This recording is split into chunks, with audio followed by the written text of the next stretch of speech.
వాడు వచ్చేశాడు.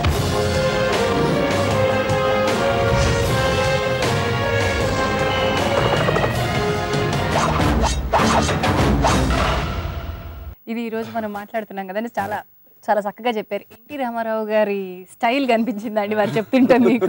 నాకు కూడా నమ్మ నిజంగా తను సెట్లో తను ఆ గెటప్లోకి వెళ్ళిపోయాడు, షూటింగ్ చేస్తున్నారు. నేను ఎప్పుడు సెట్లో దానికి వాళ్ళు కూర్చోను, కెమెరాస్ దానికి అక్కడ. తర్వాత ఎయిటింగ్ రూమ్లో రష్ చూస్తుంటే చాలా భిన్నంగా ఉన్నాడు ఎన్టీఆర్. చాలా మైల్డ్గా అదొక రకమైన గంభీరత్వం. భలే ఉంది ఇది ఏంటి రమేష్ అని అడిగాను. రమేష్ నువ్వు చెప్పి చేయించావా అంటే, లేదండి ఆ క్యారెక్టర్లో ఇన్వాల్వ్ అయిపోయాడు, అలా చేశాడు. అంటే ఫస్ట్ హాఫ్లో ఉన్న ఆ తారక్, సెకండ్ హాఫ్లో ఉన్న ఈ తారక్ వేరియేషన్, హ్యాట్స్ ఆఫ్.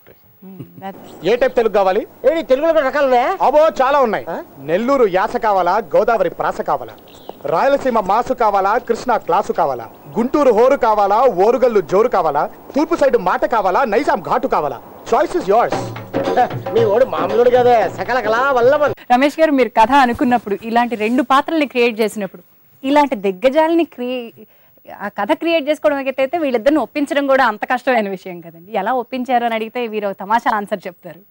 దాన్ని ఎలా ఒప్పించగలిగారు? అంటే దత్ గారి గురించి ఇందాక ఎన్టీఆర్ చెప్పారు కదండి, మామూలుగా ఒక సోషల్ కథ దీన్ని తయారు చేసినప్పుడు వెరీ కంఫర్టబుల్ బడ్జెట్లో చాలా ఫాస్ట్ మేకింగ్తో చేయదగిన సినిమా అనేది చేసేయచ్చు. ఆయన అలా అందరూ చేస్తారు కదా, అలా చేస్తే ఎన్టీఆర్తో మనం కంట్రీ చేసాం, అలాగే ఉంటుంది. ఇంకో కంట్రీ ఎందుకు మనకి? గొప్పగా చేయాలి సినిమా చేస్తే, భారీగా ఉండాలి. ఇందాక అన్నారు కదా విందు భోజనం అని. మన సినిమాకి వచ్చే వాళ్ళకి మన ఇంటికి వస్తే భోజనం ఎంత స్పెషల్గా పెడతామో, మన సినిమాకి వస్తే అన్ని అంశాలు అంత స్పెషల్గా ఉండాలి ఆ సినిమాలో. ఎన్టీఆర్ వెనక్కి తిరిగి చూసుకుంటే కెరీర్లో మన సినిమా గర్వంగా చెప్పుకునేలా ఉండాలి వైజయంతి మూవీస్లో చేసిన దానికన్నా. సో దానిలోంచి వచ్చింది ఆ శక్తి ఆయన ఇచ్చింది, దానిలోంచి తయారైన కథ, దానిలోంచి తయారైంది రుద్ర.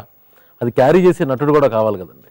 అది రాసేయటం ఈజీ, బట్ దాన్ని పోషించాలంటే ఇందాకన్నట్టు నేను నిజంగా ఏం చెప్పలా, గెటప్ వేయంగానే తనే దానిలో ఇన్వాల్వ్ అయిపోయాడు. మళ్ళీ షార్ట్ అయిపోగానే మళ్ళీ జోకులు అన్నీ మామూలే, అన్నీ మామూలే.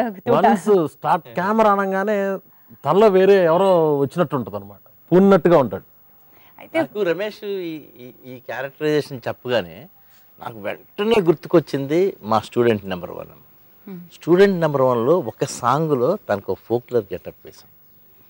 అప్పుడు ఎంత ఎప్రిసియేషన్ అంటే, నాకు కొన్ని వేల ఫోన్లు, లక్షల ఫోన్లు వచ్చినాయి. ఎన్టీఆర్ని చూసినట్టుంది, మళ్ళీ ఎన్టీఆర్ని చూసినట్టుంది. నాకు తన ఆ క్యారెక్టర్ చెప్పగానే గన్ షాట్గా ఇది సూపర్ సక్సెస్ అవడానికి దారితీస్తుంది. ఆ గెటప్లో తను మైమరిపించి ఆ తాతగారిని గుర్తు తెస్తాడు.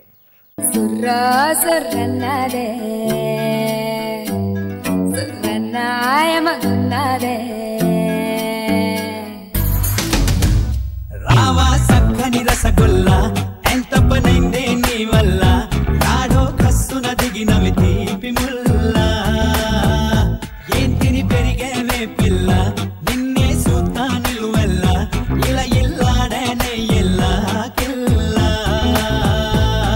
అయితే శక్తి రుద్ర అనే ఈ 2 క్యారెక్టర్లు ఏమిటి అని జనం వెయిట్ చేశారు, ఎలా ఉంటాయి అని. శక్తి క్యారెక్టర్ని అవుట్ అండ్ అవుట్గా పీపుల్ హ్యావ్ ఆ ఎంటర్టైన్మెంట్ని కానివ్వండి, దాన్ని నేను బాగా ఇప్పుడు రుద్ర గురించి మాట్లాడుకున్నాం, ఆ క్యారెక్టర్కి అలా కావాలి, బట్ శక్తిని కూడా అంత బాగానే రిసీవ్ చేసుకుంటున్నారు. How do you feel about this? నేను అదే కదండి, ఇప్పుడు అన్నీ తీసి పక్కన పెట్టేస్తే ఇట్స్ ఫస్ట్ ఒక ఆర్టిస్ట్గా గుర్తింపు. ఇప్పుడు స్టార్ వేరండి, యాక్టర్ అవ్వడం వేరు. సో నాకు ఇప్పుడు కోరిక ఏంటంటే 2 అవ్వాలి. స్టార్ ఇమేజ్ ఆల్రెడీ వచ్చేసి అంటే అది కూడా కష్టమే. అంటే ఇది కష్టం అంటే అది ఈజీ అని కాదు, 2 కష్టమే. కానీ నా ఫీలింగ్ బ్యాలెన్స్ చేయగలగాలి. చిన్నప్పటి నుంచి కూడా నాకు అది అంటే నాకు ఫస్ట్ అంటే నాకు రామారావు గారి నటన చూసినప్పుడు అసలు చాలా ఇన్స్పైర్ అయిపోయి ఉన్నాయి. ఇప్పుడు ప్రతి మనిషికి ఇన్స్పిరేషన్ ఉంటుంది. అలాగే నాకు రామారావు గారు అంటే, రామారావు గారు ఇప్పుడు ఆయన తాతగారు, బ్లడ్ రిలేషన్స్ ఇవన్నీ పక్కన పెట్టేస్తూ బేసిక్ ఒక యాక్టర్గా, ఒక నటుడుగా, ఒక ఎక్స్ట్రాడినరీ ఒక పెద్ద స్టార్ ఇమేజ్ కలిగిన ఒక హీరోగా, ఒక అద్భుతమైన రాజకీయవేత్తగా నాకు ఇప్పుడు ఇన్స్పిరేషన్ అయినా. Is very inspiring. నాకు రామారావు గారు యాక్టింగ్ చూసి అంటే ఫస్ట్ టైం ఒక అంత గొప్ప నటుడు ఇమ్మీడియట్గా దానికి డిఫరెంట్గా కట్ చేస్తే ఒలమ్మి తిక్కరేగిందా పాట పాడడం ఏంటి, కట్ చేస్తే ఆకుచాటు పిందె తెడిచే పాట పాడడం ఏంటి అంటే అక్కడి నుంచి ఒక వేరే ఇమేజ్లోకి ట్రాన్స్ఫర్ అయిపోయి ఒక వేరే స్కిల్కి వెళ్ళిపోయిన నటుడు ఆయన.